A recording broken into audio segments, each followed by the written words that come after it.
giant global political figure, the man that would be the political leader for 500 million people, the man that would represent all of us on the world stage, the man whose job was so important that of course you're paid more than President Obama. Well, I'm afraid what we got was you. And I'm sorry, but after that performance earlier that you gave, and I don't want to be rude, but you know, really, you have the charisma of a damp rag and the appearance of a low-grade bank clerk. And the question that I want to ask, that we're all going to ask is, who are you? I'd never heard of you. Nobody in Europe had ever heard of you. I would like to ask you, President, who voted for you? And what mechanism? Oh, I know democracy is not popular with you lot. And what mechanism do the peoples of Europe have to remove you? Is this European democracy? Well, I sense, though, that you're competent and capable and dangerous, and I have no doubt that it's your intention to be the quiet assassin of European democracy and of the European nation states. You appear to have a loathing for the very concept of the existence of nation states. Perhaps that's because you come from Belgium, which of course is pretty much a non-country. Well, good morning, Mr. Schulz. President Schulz, I know it's my job to congratulate you, but given that we knew this result 2.5 years ago as a result of a stitch-up, there really doesn't seem to be much point. I mean, after all, nobody in Europe would ever, modern-day Europe, would ever have a big, powerful job that was decided by a full, open process. I'm sure Mr. Barroso would agree. Or are we going to get the Martin Schulz we've got to know since 2004 as leader of the Socialist Group? You know the one I mean. Snarling, angry, unable to control his temper, intolerant of anybody with an alternative point of view, somebody who is contemptuous when in free referendums people have the temerity to vote no, somebody who is anti-British to his fingertips and doesn't like free markets. I was wondering which one would we get. Well, your opening speech has settled that question for me, and it's pretty clear. We're going to have 2.5 years of political fanaticism from the chair. We think firing 1,000 cruise missiles in is likely to make an unstable situation even worse than it is now. But at least, Mr. Verhofstadt, there is a chance of peace. And I know that you represent the kind of political class who believe that global influence can only be achieved through bombing.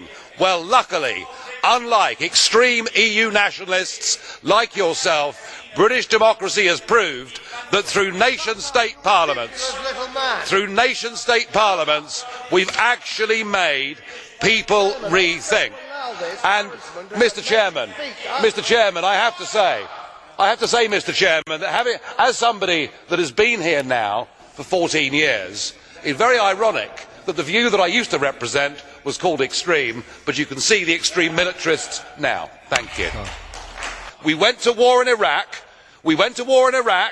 Being told that Saddam had weapons of... Why don't you shut up and listen for a change? You really must be the vilest, rudest man in European politics. And you rant on, and the chair lets you get away with it because you're the former Prime Minister of Belgium. Well, there we are.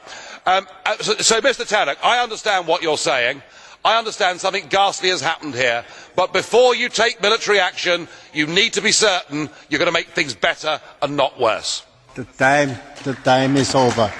That the north and south of Europe would converge, that we'd all start to love each other, that we'd all begin to feel a European identity, that we'd all begin to show allegiance to the flag and the anthem.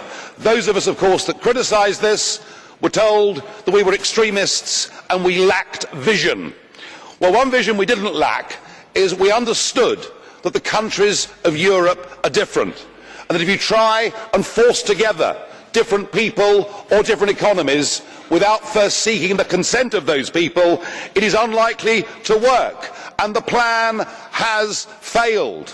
This isn't just Greece we're talking about today.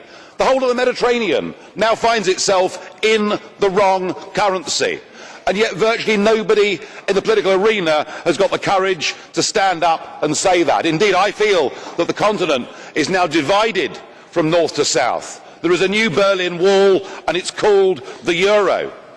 And the old enmities have been resumed.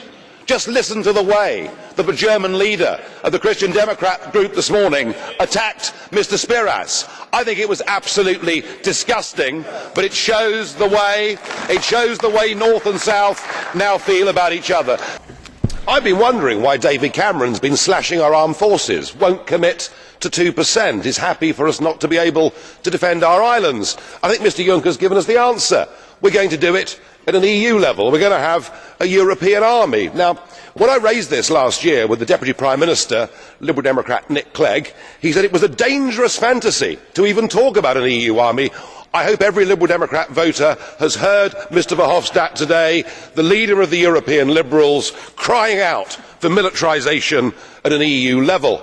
We're here in what I've been told repeatedly is the home of European democracy, and so surely we could have taken the opportunity this morning to celebrate the Dutch referendum last week, in which the people said no to EU enlargement, no to the deal with the Ukraine, and no doubt had it been Turkey, an even bigger number of people would have said no to Turkish accession.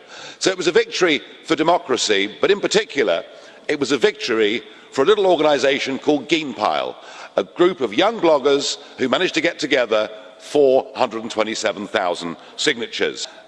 We were told by Mr Juncker that if the Dutch voted no, it would be a disaster.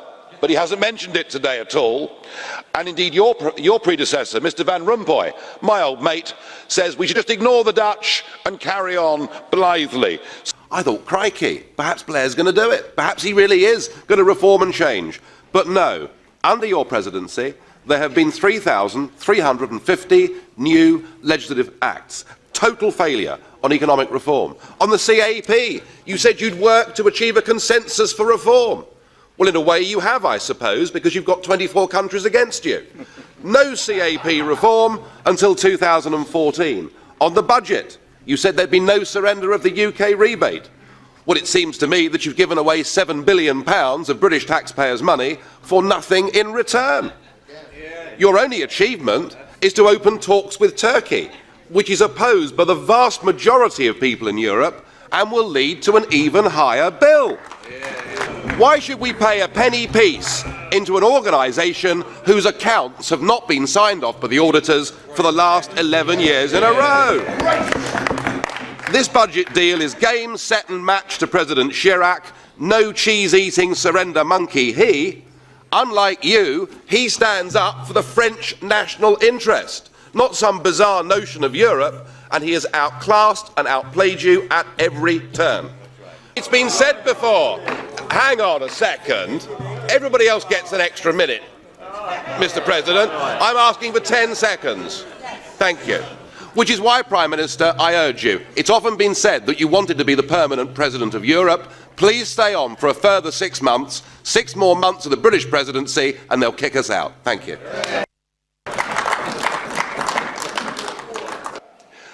And then we came to New Year's Eve. Munich.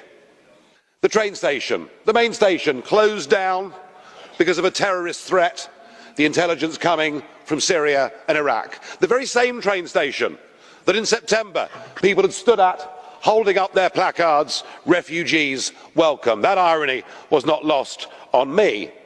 But it's what happened, I think, in Cologne, where we saw the mob. Up to 1,000 young males in the street sexually assaulting and harassing women.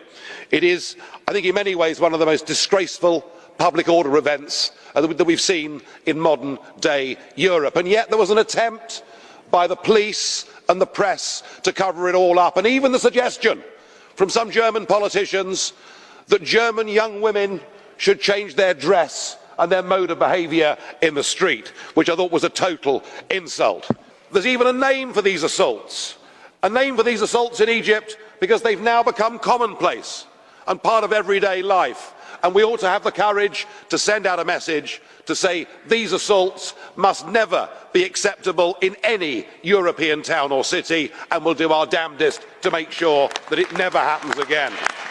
because you were quoting Winston Churchill at us this morning, as indeed Mr Verhofstadt backed you up. You're quite right. Post-war, Churchill did encourage integration, especially between France and Germany, but made it absolutely clear at all times that the United Kingdom should not be a part of it, and I would like you please to acknowledge that.